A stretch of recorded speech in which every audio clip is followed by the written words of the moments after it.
Your dog wasn't created by nature. The Victorians designed them to be your ultimate status symbol. You think you picked your pet for love, but history calls it the Victorian Explosion. They turned working animals into living accessories just to show off wealth. This pet-keeping culture changed biology forever. You are about to learn the dark truth behind that cute face on your couch. Let's dive in. The origins of modern dog breeds. You might think you know where your dog comes from. You look at that ball of fluff sleeping on your couch and think nature created it. But let me tell you, that is a comforting lie we tell ourselves.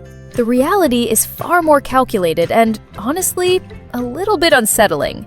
Before we dive into the Victorian era, we have to understand that for thousands of years, dogs weren't breeds in the way we see them today.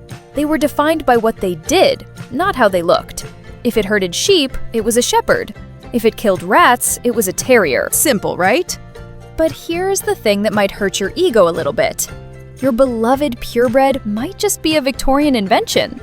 Leading historians and geneticists have pointed out that the vast majority of dog breeds we recognize today didn't exist a few hundred years ago. It's a bit shocking when you realize that we, humans, essentially terraformed the canine genome. We took functional wolves and turned them into biological clay. And here's the kicker, the part that keeps me up at night. We didn't stop at function. We started messing with their very biology, just to see what would happen. Imagine if someone decided your value was based entirely on the shape of your nose. That is essentially what began to happen. But what triggered this sudden shift from working animals to genetic experiments? To understand that, we have to look at one of the most explosive periods in human history. Defining the Victorian Explosion. This brings us to what experts call Victorian Explosion. It sounds like a military event, doesn't it? But it was actually a biological revolution. In the span of just a few decades during the 19th century, the number of dog breeds skyrocketed. It was absolute chaos, in the best possible way. We went from a handful of working types to hundreds of distinct breeds.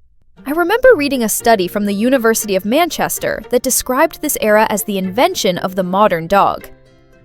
It's fascinating, but also kind of terrifying. It wasn't evolution taking its slow, natural course over millions of years. No, this was rapid, industrial-scale breeding. It was the Victorian equivalent of fast fashion, but with living, breathing creatures. They were obsessed with categorization, with putting everything into a neat little box. But be warned, this wasn't just innocent curiosity. There is a darker side to this explosion. When you start treating living things like products on an assembly line, things get weird. You start prioritizing aesthetics over health. You start creating animals that can't breathe properly just because it looks cute in a painting. Have you ever looked at a bulldog and wondered why it looks like that? That is the Victorian fingerprint. They treated biology like a canvas, and sometimes they painted with a heavy hand. But why did they suddenly want so many different types of dogs? The answer lies in a massive cultural shift. The rise of pet-keeping culture. This is where pet-keeping culture enters the chat. Before the Victorians, having a dog just to hang out with was seen as, well, a bit eccentric, unless you were royalty.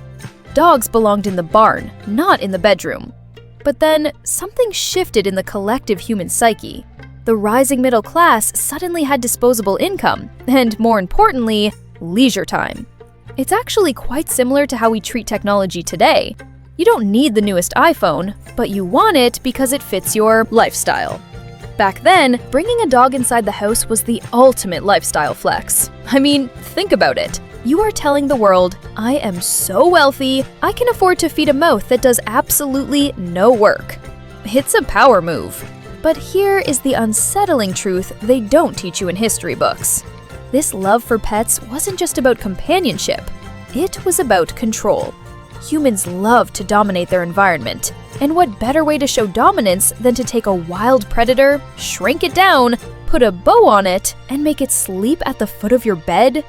It sounds harsh, but historical sociologists argue that this pet culture was a way for the Victorians to reconnect with the nature they were destroying with the Industrial Revolution. A bit ironic, isn't it? As we moved further away from the wild, we dragged pieces of it into our living rooms. transforming workers into companions. So, how did we go from a wolf hunting in a pack to a Cavalier King Charles? Spaniel sitting on a velvet pillow? This transformation of workers into companions is perhaps the most dramatic shift in animal history. The Industrial Revolution meant machines started doing the jobs dogs used to do. We didn't need dogs to turn spits for roasting meat anymore. We had engines. We didn't need as many dogs for protection. We had organized police forces. So thousands of dogs were suddenly unemployed. I know, it sounds funny to say a dog is unemployed, but it's true. They faced a crisis of relevance. And this is where it gets risky for the dogs. In history, when an animal loses its utility to humans, it usually goes extinct. But dogs are master manipulators of human emotion. They pivoted. They rebranded. Instead of guarding sheep, they started guarding our emotional well-being. But let me ask you this. Is it fair? We took animals bred for high-intensity work and forced them into a sedentary lifestyle. It's like taking a Navy SEAL and making them work as a greeter at a grocery store. They are going to have some pent-up energy. Many behavioral problems we see in dogs today, anxiety, destruction, stem right back to this moment in history where we stripped them of their purpose. But for the Victorians, it wasn't about the dog's purpose. It was about the owner's design. Designing dogs for the elite. Now we get to the really snobby part.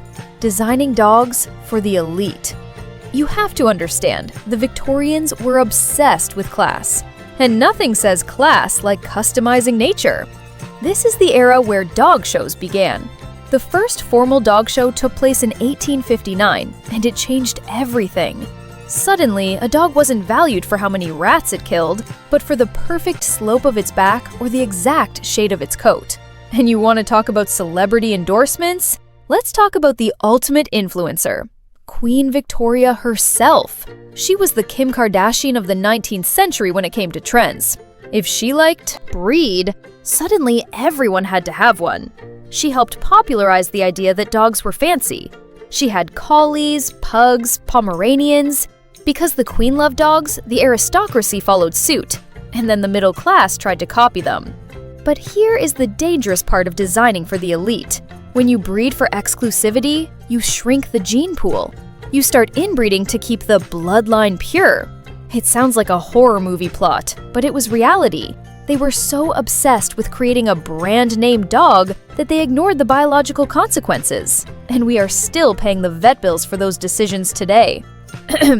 It makes you wonder, are we loving these animals, or are we just loving the aesthetic?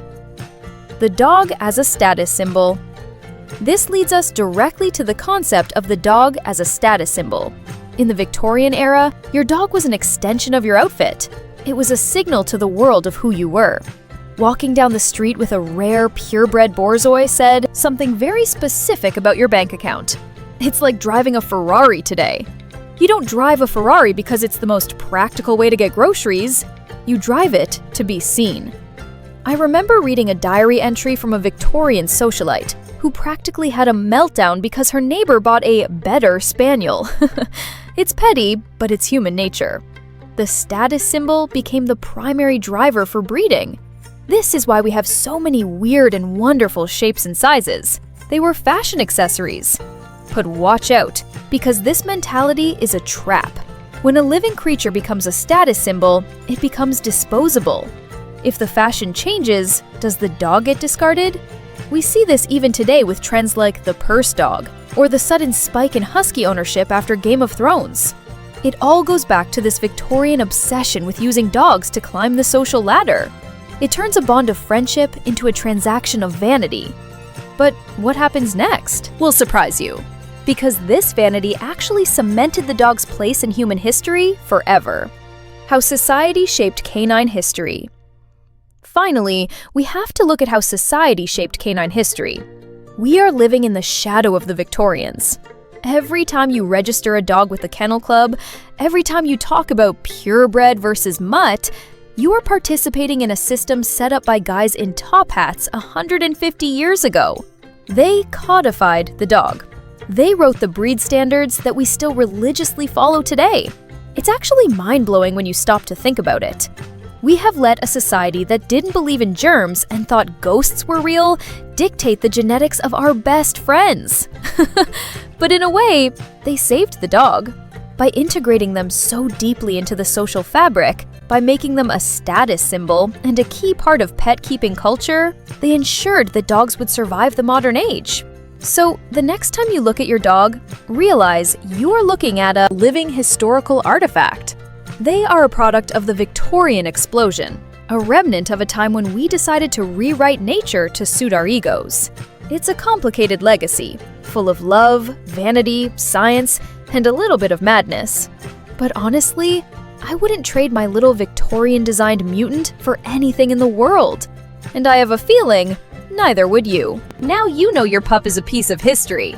Hit that subscribe button on Dr.DogPedia for more hidden truths about your best friend. Which breed history should we dig up next? Let us know below.